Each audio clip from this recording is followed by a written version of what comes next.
శ్రీ సీతారామాభ్యాం నమః. శ్రీ గురుభ్యో నమః. శ్రీమద్ వాల్మీకి రామాయణము అరణ్యకాండము 9వ సర్గము. దండకారణ్యము నందలి రాక్షసుల ఎడ ఎట్టి వైరభావము లేకుండా వారిని చంపబోనుట ఎంతవరకు యుక్తము అని సీతాదేవి శ్రీరామునకు విన్నవించుట. తన భర్తయగు శ్రీరాముడు సుతీక్ష్ణ మహర్షి యొక్క అనుమతితో బయలుదేరుటను చూసి సీతాదేవి ప్రేమతో యుక్తియుక్తంగా ఇలా చెప్తోంది. ఆర్యపుత్ర, ఈ ముని ధర్మము మహోన్నతమైనది, మిక్కిలి సూక్ష్మమైనది, అతి నిశితమైనది. దీని నెరుంగుట మిగుల కష్టము.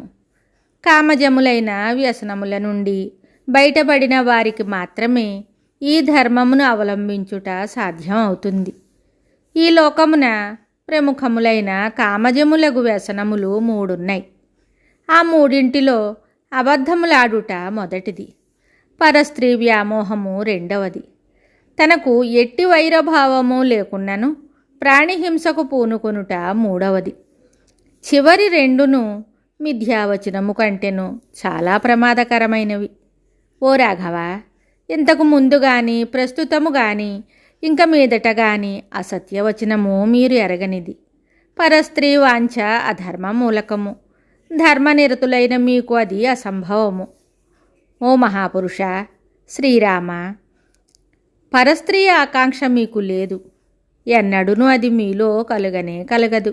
అంతేకాదు, మీ మనస్సులో దానికి చోటే లేదు.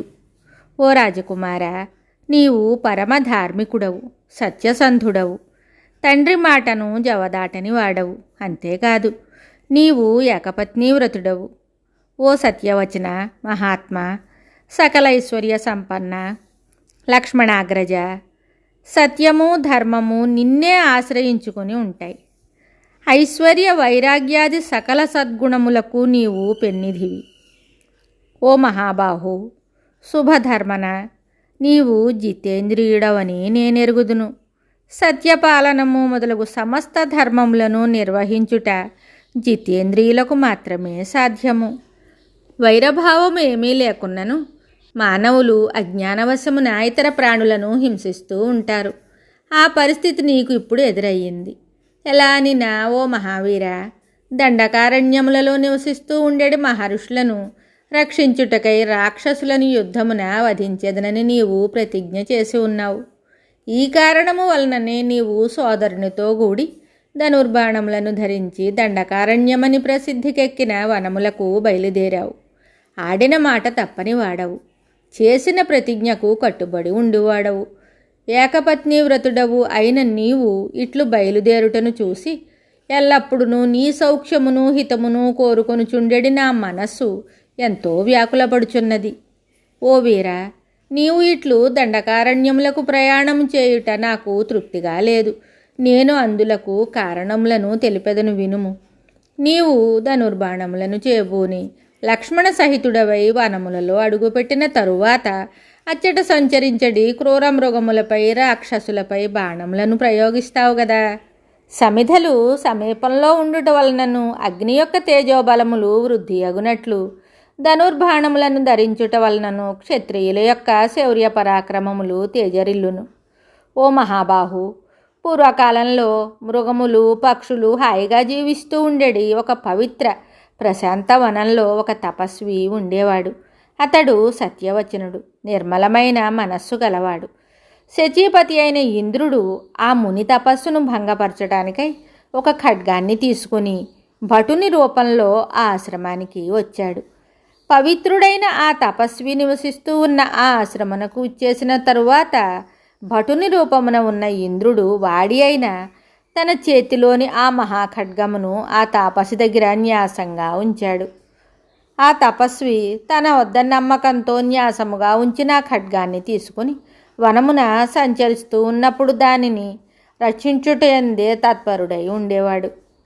కందమూల ఫలాదులను సేకరించుటకై వెళ్ళినప్పుడు కూడా ఆ తాపసి న్యాసరక్షణ నిరతుడై ఆ ఖడ్గమును తన వద్దనే ఉంచుకుంటూ ఉండేవాడు. ఆ తపోధనుడు అనుక్షణము ఆ ఖడ్గాన్ని రక్షించుకొనుటయందే నిమగ్నుడై ఉండుట వలన క్రమంగా తన తపస్సునందు ఏకాగ్రతను కోల్పోయాడు. దాని ప్రభావమున అతని బుద్ధి హింసాత్మకంగా మారింది. ఆ శస్త్రము ఖడ్గము యొక్క సంపర్కము వలన ఆ ముని తపస్సునకు దూరమై అధర్మ మార్గమునకు లోనై హింసాత్మక చర్యలకు దిగాడు. తత్ఫలితంగా ఆయనకు నరకం ప్రాప్తించింది. హింసా ప్రవృత్తిని కలిగించడి ఒక శస్త్ర సంపర్కమున జరిగిన ఒక పూర్వ వృత్తాంతం ఇది. అగ్ని సంబంధము వలన ఆ వస్తువునందు మార్పు కలుగునట్లు శస్త్రము కలిగి ఉండుట చేతను మనుష్యుల బుద్ధులు మారుతూ ఉంటాయి. మీ అందలి అనురాగము వలనను గౌరవ కారణమునను ఈ వృత్తాంతాన్ని మీకు జ్ఞప్తికి తెచ్చితేనే గాని ఇది హితబోధ ఏమాత్రమూ కాదు. ధనుర్ధారివైన నీవు దండకారణ్యమునందలి రాక్షసుల ఎడ ఎట్టి వైరభావము లేకుండా వారిని చంపదలుచుట ఏ విధముగానూ యుక్తము కాదు కదా. ఓ వీరా, నిరపరాధులైన వారిని చంపుట నాకు సమ్మతము కాదు. వనములలో నిరంతరము తపస్సు చేస్తూ ఉండేడు మునులు రాక్షసాదుల వలన ఆర్తులైనచో క్షత్రియ వీరులు ధనుర్బాణములను ధరించి వారిని రక్షింపవలసిందే. శస్త్రధారణం ఎక్కడ, వనవాసం ఎక్కడ, క్షత్రియ ధర్మం ఎక్కడ, తపోవృత్తి ఎక్కడ? ఇవి అన్నీయును పరస్పర విరుద్ధములు. ఇప్పుడు మనము వనవాసమున ఉన్నాము కనుక మనము వనజీవన ధర్మమైన తపహు ప్రవృత్తిని కలిగి ఉండవలెను. అనగా మనం ఇచ్చట తపోవిధులను పాటించుటయే యుక్తము. ఓ ఆర్య, శస్త్రధారణము వలన బుద్ధి కలుషితం అవుతుంది కనుక వనవాస దీక్ష ముగిసిన తరువాత మీరు అయోధ్యకు వెళ్ళినప్పుడు అక్కడ క్షత్రియ ధర్మమును అవలంబించవచ్చును.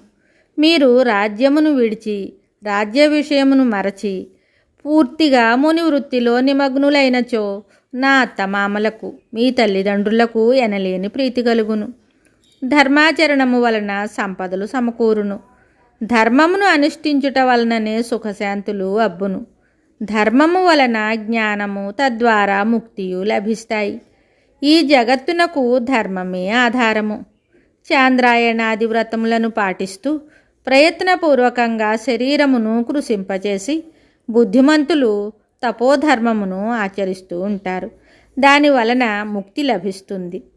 అంతేగాని శరీర సుఖములకు మాత్రమే పరిమితమై జీవయాత్ర గడిపినచో ముక్తి లభించదు. ఓ సౌమ్యుడా, నిర్మల బుద్ధితో నిత్యము తపోవన ధర్మమునే ఆచరింపుము. ముల్లోకములకు సంబంధించిన పురుషార్థములు అన్నీయును పూర్తిగా మీరెరిగినవే. స్త్రీ చాపల్యముచే మీ అందుగల అనురాగముచే నేను ఇలా చెప్పితేనే గాని ధర్మమును గూర్చి మీకు తెలపగల సమర్థులెవరు? కనుక సోదరుడగు లక్ష్మణునితో వెంటనే బాగా ఆలోచించి మీ ఇష్టానుసారము చేయండి. వాల్మీకి మహర్షి విరచితమయ్యే ఆది కావ్యమైన శ్రీమద్ రామాయణమునందలి అరణ్యకాండమునందు 9వ సర్గము సంపూర్ణం. శుభం.